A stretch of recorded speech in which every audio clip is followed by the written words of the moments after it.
এভাবে না? হুম। এটা আরেকটা কালার ছিল যেটা হচ্ছে বার্ন্ট অরেঞ্জ কালারের মধ্যে, মানে ব্রাউনিশ অরেঞ্জের মধ্যে যেটা ছিল ওইটারই আরেকটা কালার। সো এটা হচ্ছে কামিজের ফ্রন্ট পার্ট। এখানে কিন্তু সাইডের চিকেন কারি প্যানেল আছে, সেটা কেটে আমরা দমানে বসাবো, ঠিক আছে? সো ডিজাইনটা এভাবে বসবে। ব্যাক পার্টটা হচ্ছে একদম ফুল এক কালারের মধ্যে পাবো, আর স্লিভসের পার্টটা হচ্ছে ছিটা ছিটা চিকেন কারি ওয়ার্কের মধ্যে থাকবে। স্লিভসটা হচ্ছে চিকেন কারি ওয়ার্কের মধ্যে থাকবে।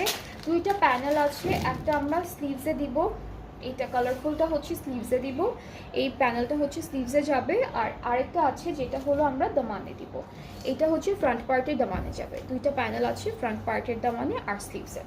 সাথে হচ্ছে পাচ্ছি খুব সুন্দর করে একটা কটন নেটের উপর দুপাট্টা, আর দুপাট্টার প্রিন্টগুলো কিন্তু অনেক কালারফুল, ঠিক আছে? সবগুলো প্রিন্টই হচ্ছে খুবই কালারফুল প্রিন্ট দিয়েছে। ট্রাউজারটা থাকছে ক্যামব্রিক কটন, অ্যান্ড এই ড্রেসটার প্রাইসটাও হচ্ছে 9000।